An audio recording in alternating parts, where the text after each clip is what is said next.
Welcome back to the Jeremiah Show. My very special guest today, Reverend Shawn Amos, award-winning author, Grammy-nominated producer, multimedia storyteller.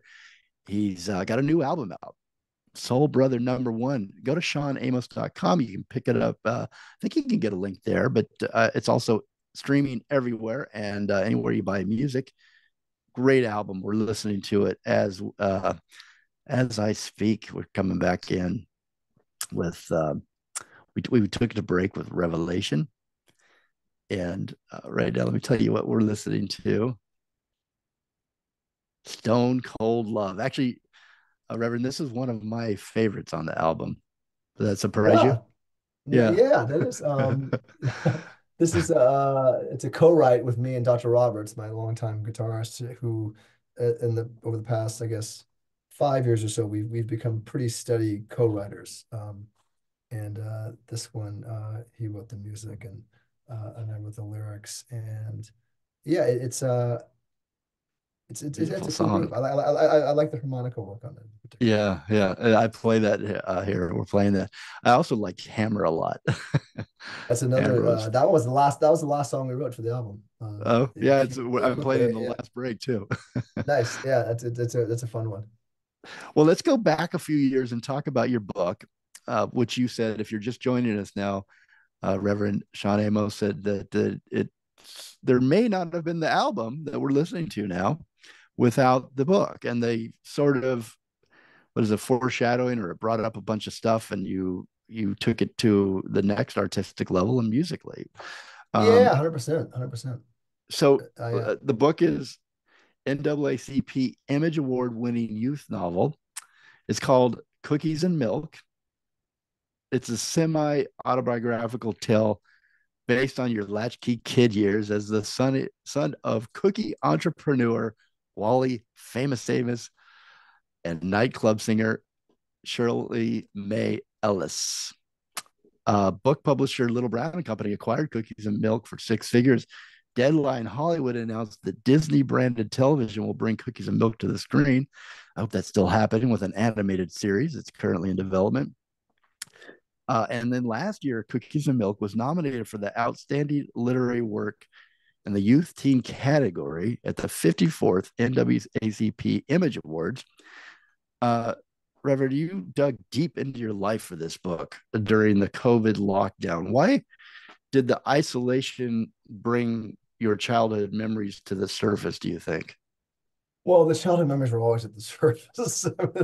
I I I I think for better or for worse, I've kept my childhood pretty front and center in my adulthood, and I think if we remember who we were as kids, I think it largely makes us better as adults, and so it's always been there. The good and the bad, and it's fueled a lot of my work, like we talked about. I wrote the book because, and we talked a little bit about this before the show started. I got divorced in 2018. I moved to Texas to be close to my kids. I was looking to break an ancestral pattern of fathers leaving their children, and my father being one of them. My father was married multiple times and divorced and left his children to go start new families and sort of move on. And his father did the same. And it's just, we have these familial patterns, that we get caught up in, all of us, for better or for worse, patterns of alcoholism, patterns of abuse, patterns of self-doubt, whatever the hell it is, And I wanted to break that one, and I wanted to raise my kids, and I wanted my kids to know that they were not that that that that that they're important to me. And so I moved to Texas, but it was a hard move. I was estranged from my son for a moment of time because of our divorce, and also my father was setting into dementia. And so I had a male. I saw myself in the middle of these two male figures, in the middle of between my father, who was losing his memories, and my son, who really didn't have much knowledge of who I was and where I came from, and so uh, I was thinking more about my childhood at that moment than maybe I was otherwise. And in the middle of feeling a little bit sorry for myself, and feeling a bit lonely and adrift, I had just sort of out of nowhere a recollection of growing up in my dad's cookie store, which was and while my childhood was fraught in many ways, me helping him to open up that cookie store and us together was a really wonderful, no pun intended, sweet memory. And and and it was completely inoculated from all the other stuff around it. Like I don't have one bad memory of that time in my life. Is that the And it's the store on only, Sunset? yeah, the store on Sunset, the first famous Amos store, opened up in March of 1975. And so I just thought, God, man, that's a nice little story. Just that one little piece, not the whole childhood, not the stuff that happened, just that one little piece. It's this kid helping his dad open up a cookie store. It's a nice little story, and I'd like to write it. And so I did, and in writing it, it helped me. I recovered memories I had forgotten. I regained such a tremendous amount of respect and admiration for my father for what he did. I remembered or just got to understand the ways in which I'm like him that benefit me, the ways in which I'm like him that do not benefit me. I was able to have a greater empathy for my son and what he went through, what he was going through with his own parents' divorce, and it was just a really therapeutic experience, to remember all the lessons that I've learned then and I'm learning now. And so it was wonderful, but also it put me back in the 1970s, in Hollywood. I grew up in Hollywood in the 1970s, Yeah. and it put me back in touch with that. So as I wrote the book, I was writing a soundtrack. Music plays very heavily in the book. Ellis, who's the main character in the book, who's also my son. My son's name is Ellis. I named the main character after my son. Ellis in the book plays harmonica like I play harmonica. Ellis loves the blues like I love the blues. Ellis, there's a character in the book who is totally fictitious, who's an uncle who is a DJ of a radio station. There was a radio station down the street from my dad's cookie store. That part is real, and he plays soul music on the radio station. So I was painting this 70s world in the Mhm. book, and I was giving it the soundtrack of blues and funk and soul, and I was name dropping a lot of real songs in the book because I wanted young adults who were reading this book to maybe be curious about funkadelic or get curious about Sly and the Family Stone, or get curious about Motown music, late Motown music. And so I was painting this picture, and it was sort of reintroducing me and making me fall in love again with 70s soul and funk. And in the back of the book, I put a playlist together so people reading the book could go to Yeah. Spotify and find these songs, right? So by the time the book was over, I was in the full like 70s funk soul mood. And I just wanted to stay in it on some level, Yeah.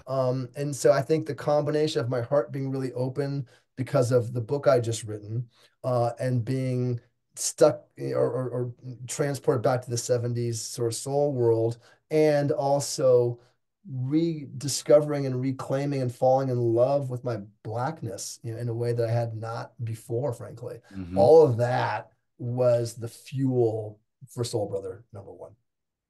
Mm. What a beautiful story, and what a beautiful telling of that story, that time of your life. Uh, do we tell each other when we're kids? Do we tell each other different stories than what we remember as adults? When you go back and you go, wait a minute, actually, I remember all my life this one way, but now I look at my father's Oh, perspective and how, I yeah, what a look at it great as an question. adult and how you respect your father for all he sacrificed and did, right? For building that business. And you remember different things as an adult than you do. Yeah. I mean, you can't help it, right? I mean, I mean, you can't help but remember differently because you get wiser, hopefully, with age, and obviously distance. Looking at something in the rearview mirror always looks different than when you're in the middle of it, right? Having that objectivity and a little bit, a distance from it always helps change the perspective. But I think, for me, look, I've talked about this publicly, and I made an album about it. I did an album in 2005 called "Thank You, Shirley May," which was a tribute to my mother, who committed suicide 2 years earlier in 2003. My mother was severely mentally ill, and And and and yeah, so much of my childhood was, I know now in retrospect, was spent just trying to survive my childhood. And so there were a lot of things that were happening that in retrospect were really amazing that I wasn't fully present for at the time because I was just trying to protect myself, in ways that were Yeah. conscious and ways that were unconscious. And so I have a lot more, I and I blocked a lot of stuff out, for self-preservation, as well. And so as an adult, and kids help as well, having kids, because you sort of can't help but as they go through developmental stages, it reminds you or unlocks a memory of yourself in that similar developmental stage. So that's a real gift. But I only now can look back and say, oh, wow, yeah, that was pretty cool. I got to hang out here. I got to do this or do that. Where at the time, I didn't think it was uniquely, Hmm. special, because Hmm. maybe I was battling something else at home that same day Right. or whatever it was. So I do have a great appreciation for it now. But with my father in particular, I think the thing is actually with both my parents, it's just empathy, man. It's just empathy. They came from a certain experience, and they were dealing with their own trauma and their own, BS. And in my mom's instance, very real severe mental illnesses. And it's like, I do believe they were doing the best they could do. Yeah. They could have. There's a great phrase I heard from a friend years ago that's, you know, they were guilty but not to blame. And I love that. And I think, okay, they're guilty of some pretty serious, sins of omission or commission, but they're not to blame. If you look back at their backgrounds and where they came from, and the decks that they were dealt, they're not to Hmm. blame, and they did the best they could. And in my father's case, man, there's some collateral damage on the family front, but I love the fact that I can't go a week in my life without getting an email or a text or a conversation from someone who's been impacted by my father. And Yeah. and that's amazing. It's lovely, man. That is I'm gonna amazing. cry. I wonder if do you think empathy comes to us as we get to a certain age? It feels like I'm more empathetic these days, and it feels like it's a word that's at the top of my mind all the time. And when I look if I look I've looked at my parents too like that and thought, well, look at me at my age. I'm not even anywhere near what they were doing. They had three kids and they were, juggling all this stuff and Yeah, make totally. paying the bills, and they showed up and Yeah. um but you remember things differently. I Yeah, I had a hope so. question. We got to go to the break, Yep. unfortunately, again, real quick. But I had a question about your mom. She was a nightclub singer, right? Which I think is so Yeah. cool. Did she sing jazz and Yeah, sing jazz and sort of, show tunes and pop show too? tunes, sing country even. She recorded with the Jordanaires in Nashville, Tennessee. Wow, So yeah, but it did a was it was lot. that sort of, yeah, she had this sort Why of did you sing name? song girly voice, and she mm, and yeah, she was quite talented. Why did you name the album? This is just a question for you. Well, thank you, Shirley May. Why did you? Uh, it's the title track of the album, and Uh-huh. it's a song that I literally wrote within the first few hours of having gotten the news of her suicide. And it is Shirley May was her stage name. It's the name she performed under. Um, and I guess the key to that song is there's a line in it. Uh, it's me thanking her and her thanking me simultaneously. And so It's there's a a line beautiful there that says, thought. it says, thank you, baby, for trying to save me.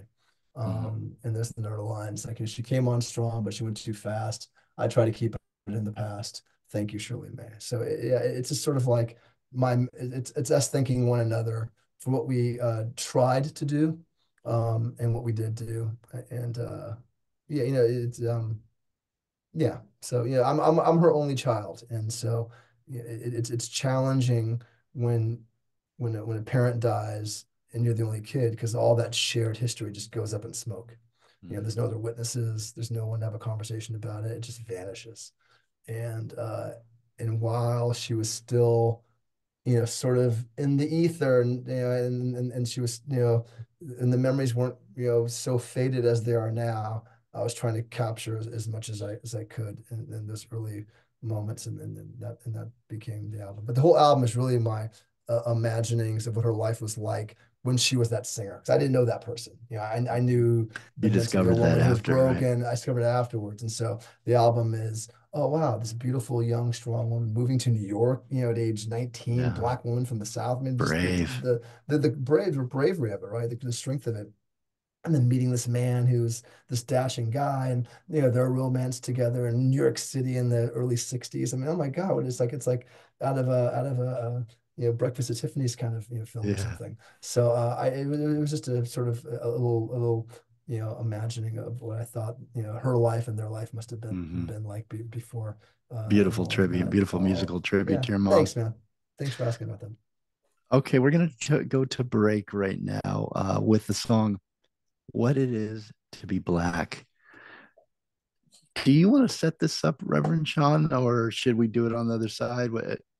Yeah, You let's want to put two talk others. about Let's do this at it. all? Let's do on their side. Or let the I love song this. Just to, yeah. I think the song speaks for let the itself right song there. speak? Okay. Okay. We're going to go to break with that. We'll be right back. I am with this hour, Reverend Sean Amos. His website where you can find music, tour, merchandise, news. Spoiler alert, no cookies. SeanAmos.com. The new album is Reverend Sean Amos, Soul Brother #1. And here is the song, What It Is to Be Black. We'll be right back. Don't go anywhere.